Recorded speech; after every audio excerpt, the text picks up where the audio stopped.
Cards हैं उनका। वाह, क्या बात है, क्या बात है।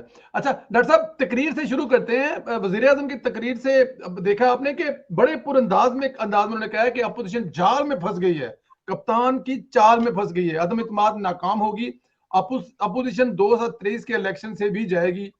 क्या मतलब है सर इसका? यार एक बात बताएं, क्या अब भी उनकी तकरीर को आप अहमियत देते हैं इमरान खान की?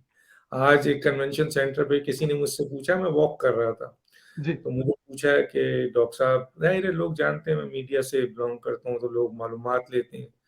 तो उन्होंने कहा कि डॉक्टर साहब कन्वेंशन सेंटर पे वो फवाद चौधरी ने और पता नहीं किसने और इमरान साहब ने ये तकरीर की है, आपने सुना?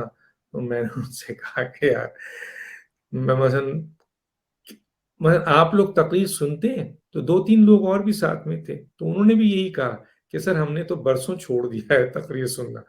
तो कहने का मतलब ये है कि खान साहब की तकरीर आप सुन के उसको अहमियत देते हैं और अहमियत दे के अपने अहम तरीन प्रोग्राम में वो सवाल रखते हैं। मुझे ताज्जुब है।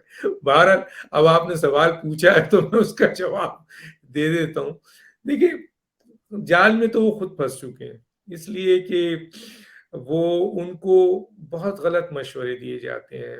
उनको जब अदम एतमाद आ रही थी तो लोग उनको यही मशवरे दे रहे थे। मैं बहुत अंदर की न्यूज़ दे रहा हूँ कि इमरान खान को कि सर इनके पास जुर्रत ही नहीं है, इनके पास लोग ही नहीं है, और आपके ऊपर कभी अदम एतमाद ये लोग ला नहीं सकेंगे, और ऐसा हो भी नहीं सकेगा। इससे पहले जो एक बात की जाती थी वो की जाती थी, सर लाने दो एनू, लाने दो एनू, वो जो इस्टेब्लिशमेंट के जरिए ऐसा जूता पड़वाएंगे। आपने देखा नहीं क्या हुआ है जो चेयरमैन सेनेट का ये हुआ था, कुछ ये लोग भी एडवाइस करते थे।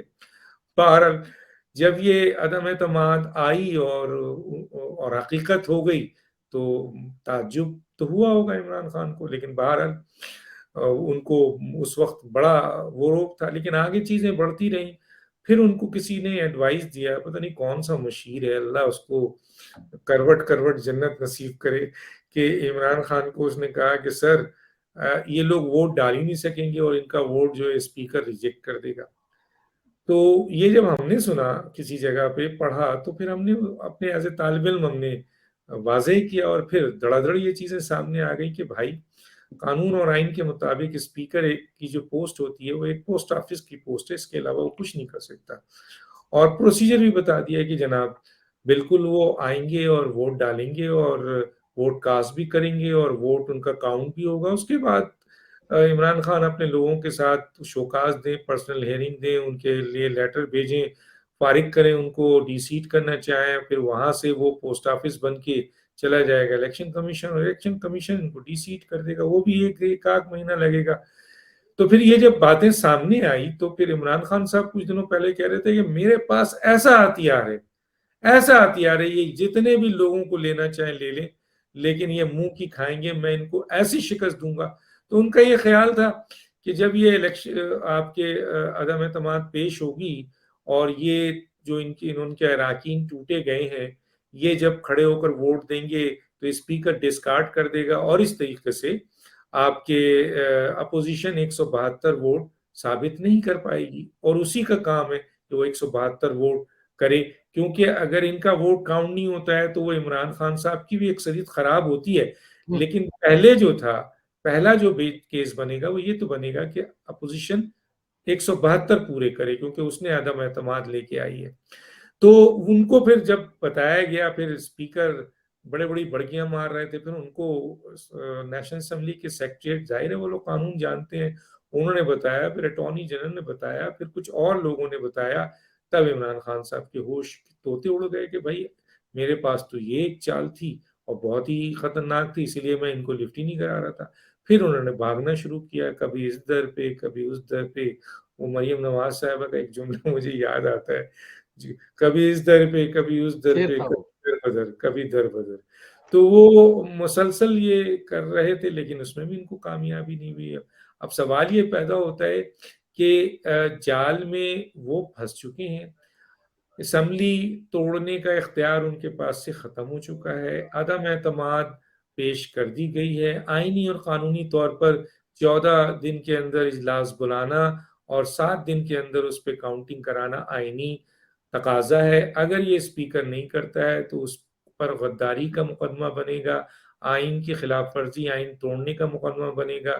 तो उस तरह से ये इसको नहीं कर सकता। गोया अदम एतमाद में टोटली इमरान खान साहब जो हैं वो एक्सपोज हो गए हैं, उनके पास नंबर नहीं है। मेरी इत्तला के मुताबिक उनको सरकारी एजेंसी, जो हुकूमती एजेंसी ने, उन्होंने बताया है कि आपके पास अभी जो वोट है वो 140 प्लस के करीब है, गोया आप इस वक्त बहुत अकलियत में आ चुके हैं।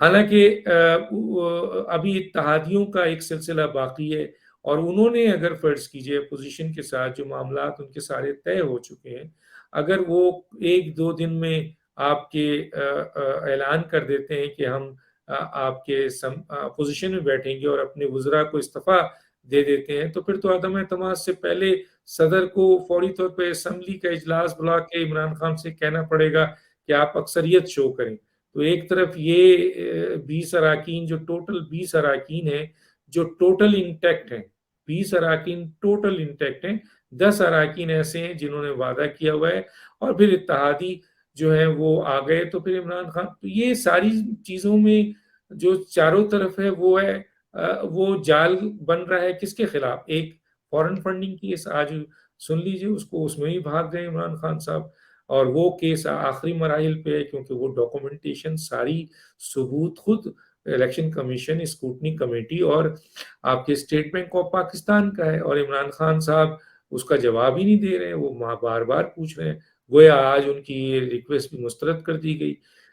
तो अब इस्टेब्लिशमेंट उनके पीछे नहीं है, इत्तेहादी उनके पीछे नहीं है, अब मसलन उनके अपने लोग, फाउंडर मेंबर्स उनके पीछे नहीं है। उनके साथ दो चट्टान की तरह वजीर खड़े हुए, दो चट्टान की तरह। और मैं कहता हूँ ये चट्टान रेत की चट्टान साबित होगी। अगर किसी तरफ से हल्का सा आसरा मिल जाए तो सबसे पहले फवाद चौधरी और शेख रशीद छलांग मार के यहाँ से भागेंगे, और इनकी चट्टान जो है वो रेत की चट्टान बन जाएगी। तो जाल में तो इमरान खान जो है ना, उनके लोगों ने उनको फंसाया है, उनको जो है वो गलत इंफॉर्मेशन दी, उनको गलत एडवाइस दी। आपने परवेज इलाही का भी स्टेटमेंट सुना होगा कि उन्होंने भी ये कहा था कि जी खान साहब आप अपने एडवाइजरों के हाथों फंस गए हैं। फैसल वाडा साहब जो उनके बहुत ही सर करीब अगर अगर अगर इजाजत दे तो वो आपके इस कमेंट के बाद मैं उनका कमेंट चलाऊंगा, बड़ा इंपॉर्टेंट है, जरा प्लीज गो अहेड। चलाई है।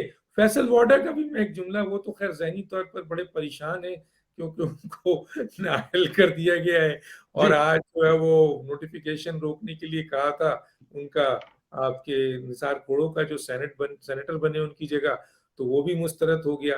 वो बहरहाल एक जुमला तो उनका बड़ा ही अजीब गरीब है कि उन्होंने कहा कि आप 172 या 182 ले आए तब भी वजीर आजम इमरान खान रहेंगे। तो इतना ऐसा बयान अगर कोई दे रहा है तो उसके होश आवाज के ऊपर कितना बड़ा क्वेश्चन लगता है। बहरहाल उन्होंने कल या परसों एक प्रोग्राम में मैंने क्लिप थोड़ी सी देखी थी, उन्होंने सही कहा कि इमरान खान को उनके करीबी मुशीरों ने मरवा दिया है।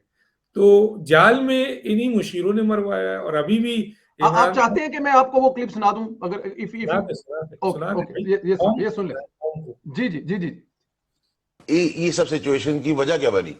इस सब सिचुएशन की वजह पीटीआई खुद बनी। कैसे बनी?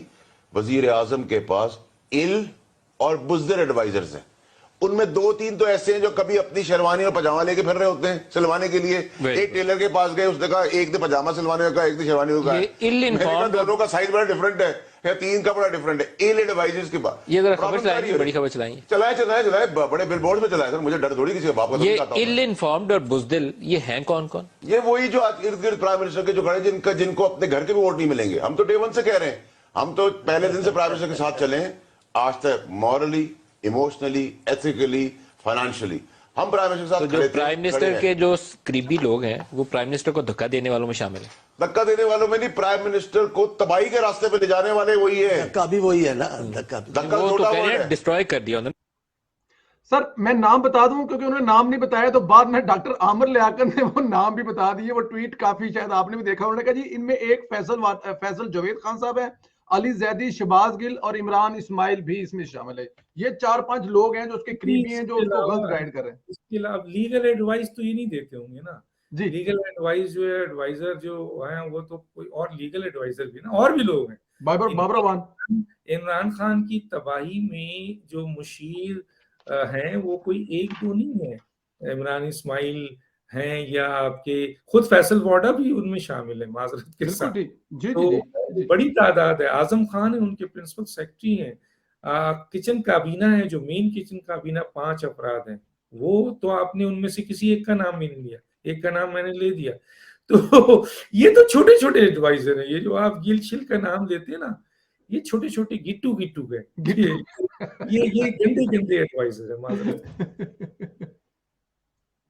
लेकिन डॉक्टर साहब बात तो फैसल वाडा ने उसमें वो असल में लिस्ट में इमरान फैसल वार्डन ने अपना गुस्सा उतारा, जी आमिर लियाकत को जिससे गुस्सा था उसने उसका नाम ले लिया, लेकिन असल तबाही जो लाई है ना इमरान की, वो किचन काबीना लाई है।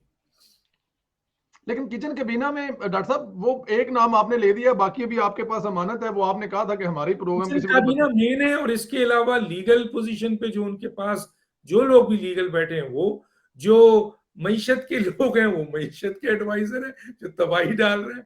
तो एक तो मेन जो इनकी किचन काबीना है 5 अफराद की, जिनमें वो खुद है मौजूद है। बाकी हर शोबे के कोई ना कोई, अब क्या वो मुराद सईद की भी बात मानते हैं? मुराद सईद मशीर है, बताइए, वजीर है, फेडरल वजीर है, नंबर 1 है, और उनकी सोच और उनका उनका उनका मशवरा कितना अजीम होगा।